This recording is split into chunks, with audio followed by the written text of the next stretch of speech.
अब छोलिया हो या लोबिया, सफेद चने या काले चने, सब कुछ मजेदार बने। इजराइल ने ईरान के न्यूक्लियर प्रोग्राम की कमर तोड़ कर रख दी है। इजराइल ने न सिर्फ उनके न्यूक्लियर ठिकानों को उड़ाया, बल्कि चुन चुनकर बड़े बड़े न्यूक्लियर साइंटिस्ट को भी मौत के घाट उतार दिया है।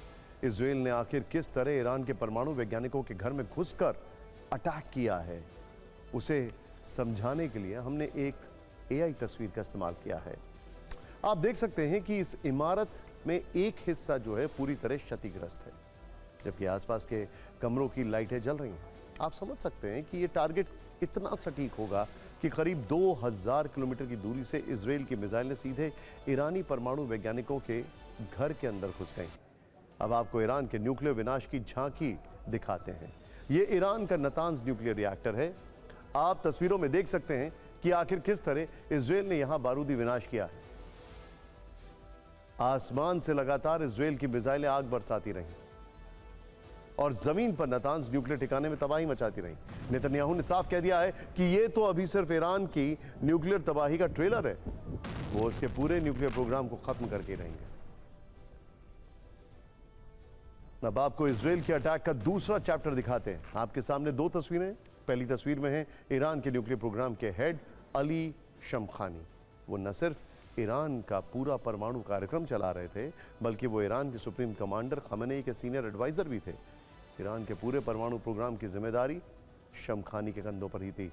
वो ईरान के परमाणु कार्यक्रमों के कई राज जानते थे, लेकिन कल इजराइल ने उन्हें मिसाइल हमले में मार दिया है। आप घर के अंदर की तस्वीर भी देख सकते हैं तो समझ जाएंगे कि आखिर इजराइल ने कितना टारगेटेड, पिन पॉइंटेड अटैक किया है। पूरे घर में बारूदी मलबा बिखरा पड़ा। अब आते हैं ईरान के एक और परमाणु वैज्ञानिक पर, जिन्हें भी इजराइल ने मार गिराया। इन दो तस्वीरों में आप इजराइल का एक और बड़ा अटैक देख सकते हैं। पहली तस्वीर में ईरान के परमाणु वैज्ञानिक डॉक्टर मोहम्मद मेहंदी तेहराची है और दूसरी तस्वीर में मलबे में तब्दील हो चुका उनका घर दिखाई दे रहा है। यह वीडियो ईरान की स्टेट मीडिया ने जारी किया है। इसमें आप देख सकते हैं कि इजराइल ने कैसे उनका पूरा घर खत्म कर दिया। जिस वक्त हमला हुआ उस वक्त डॉक्टर मोहम्मद मेहंदी की पत्नी और बच्चे घर में ही थे। डॉक्टर मेहंदी न्यूक्लियर साइंटिस्ट होने के साथ साथ इस्लामिक आज़ाद यूनिवर्सिटी के प्रेसिडेंट भी थे, लेकिन अब वो भी इस दुनिया में नहीं रहे। अब इन तस्वीरों में ईरान के एक और परमाणु वैज्ञानिक अंत देखिए। ये हैं डॉक्टर अहमद रजा जुल्फाकारी। ये बेहदशी यूनिवर्सिटी में न्यूक्लियर फिजिक्स पर लेक्चर देते थे और ईरान के न्यूक्लियर प्रोग्राम में बड़ा रोल अदा कर रहे थे। इससे पहले वो यूरेनियम एनरिचमेंट कंसल्टेंट की भूमिका भी निभा चुके हैं, लेकिन इस बार इजराइल ने उनका घर भी पिन पॉइंटेड अटैक में ख़त्म कर दिया है और इस हमले में ईरान के परमाणु वैज्ञानिक अहमद रजा जुल्फगारी भी मारे गए। अब जो जानकारी आ रही है उसके मुताबिक CNN और ओपन सोर्स इंटेल ने दावा किया है कि इजराइल के हमले में ईरान के 10 परमाणु वैज्ञानिक मारे गए, जिनमें से 5 प्रमुख नाम आपको बता देते हैं। Ali Shamkhani, head nuclear program, doctor Mohammad Mehdi Tehranchi, nuclear scientist, Ahmad Reza Zolfaghari, nuclear scientist, doctor Fereydoun Abbasi, nuclear scientist, doctor Abdul Hamid Minouchehr, university scientist हैं, न्यूक्लियर साइंटिस्ट हैं। यानी हम कह सकते हैं कि इजराइल का यह हमला ईरान के पूरे न्यूक्लियर प्रोग्राम के लिए एक बहुत बड़ा सेटबैक है, जिससे ईरान जल्द नहीं उबर पाएगा। और अब बेंजामिन नेतन्याहू ने खुद बताया है कि ईरान ने 9 परमाणु बम बनाने की पूरी तैयारी कर ली थी, इस वजह से यह हमला किया गया। इसमें ऑपरेशनल लाइन यह है कि नेतन्याहू ये कह रहे हैं कि ऑपरेशन अभी जारी रहेगा। यूएन में जो इजराइल के एम्बेसडर हैं वो कह रहे हैं कि जब तक हम उनका न्यूक्लियर प्रोग्राम खत्म नहीं कर देते हैं तब तक ये ऑपरेशन जारी रहेगा। उन्होंने ये इंटरव्यू फॉक्स न्यूज को दिया है।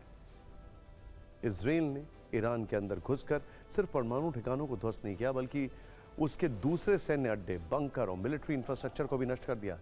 एक तरह से ईरान में मिलिट्री लाइन की कमर तोड़ दी है। ईरान में मची तबाही के वीडियो सबूत हैं। ये तस्वीर आज दोपहर की है जब ईरान का तबरीज शहर जल उठा। इजराइल ने तबरीज में इंटरनेशनल एयरपोर्ट को लॉक किया। तबरीज एयरपोर्ट पर एक के बाद एक कई धमाके हुए, काले धुएं का गुबार उठने लगा। इस हमले में एयरपोर्ट को कनेक्ट करने वाली रेलवे लाइन को भी नुकसान पहुंचा है। तबरीज में रिपोर्ट को टारगेट करने का असर यह हुआ कि देश में अगले आदेश तक सभी घरेलू और इंटरनेशनल उड़ानों को रोक दिया गया है। यानी ईरान के एयर स्पेस में विमानों की आवाजाही फिलहाल ठप हो चुकी है। फ्लाइट रेडार के अनुसार ये एविडेंस में भी देखने को मिला है। ईरान के एयरबेस को भी इजराइल धुआं करता रहा। उत्तर पश्चिम ईरान के हमादान में नोजे एयरबेस के बेहद नजदीक जबरदस्त धमाका हुआ। इस एयरबेस को भी आज दोपहर में ही टारगेट किया गया। धमाके की आवाज काफी दूर तक सुनाई पड़ी। लोग डरकर घरों से बाहर निकल आए। शाहिद फखोरी मिलिट्री बेस के पास भी एक के बाद एक कई धमाके हुए। ऐसे वक्त में जब इजराइल को जवाब देने के लिए एयरबेस काम आते हैं, उसी वक्त ये सैन्य बेस आईडीएफ के हमलों से चलने लगे। इजराइल के सूत्र बता रहे हैं कि हमादान प्रांत में ही आईडीएफ ने एक और ठिकाने पर बम गिराए। ईरान इस जगह का इस्तेमाल कमांड सेंटर की तरह करता था। ये वो कमांड सेंटर था जहां से ईरान के सभी एयर डिफेंस सिस्टम कंट्रोल किए जाते थे। एयर डिफेंस सिस्टम आसमानी खतरों को खत्म करने के लिए होता है।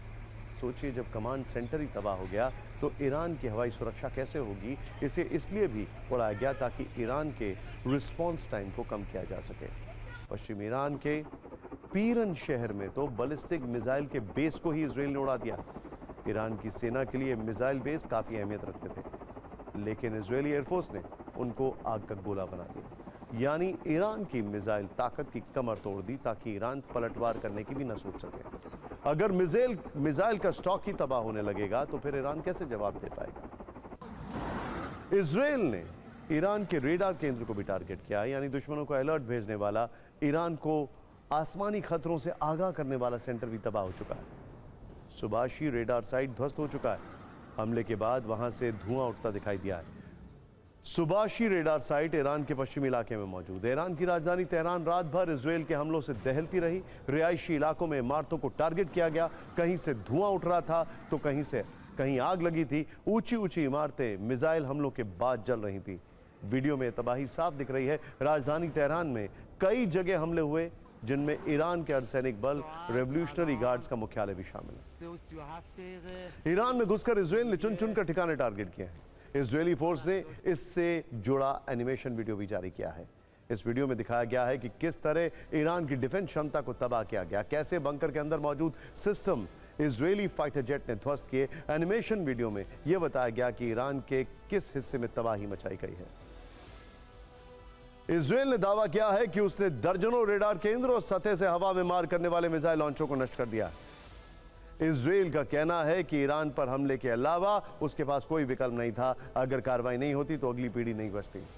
ऐसी रिपोर्ट्स आ रही हैं कि इजराइल यहीं पर नहीं रुकेगा, बल्कि ईरान पर लगातार अटैक होंगे, यानी ऑपरेशन राइजिंग लायन, जैसा कि नेतन्याहू ने कहा, कई दिनों तक चलने की संभावना है।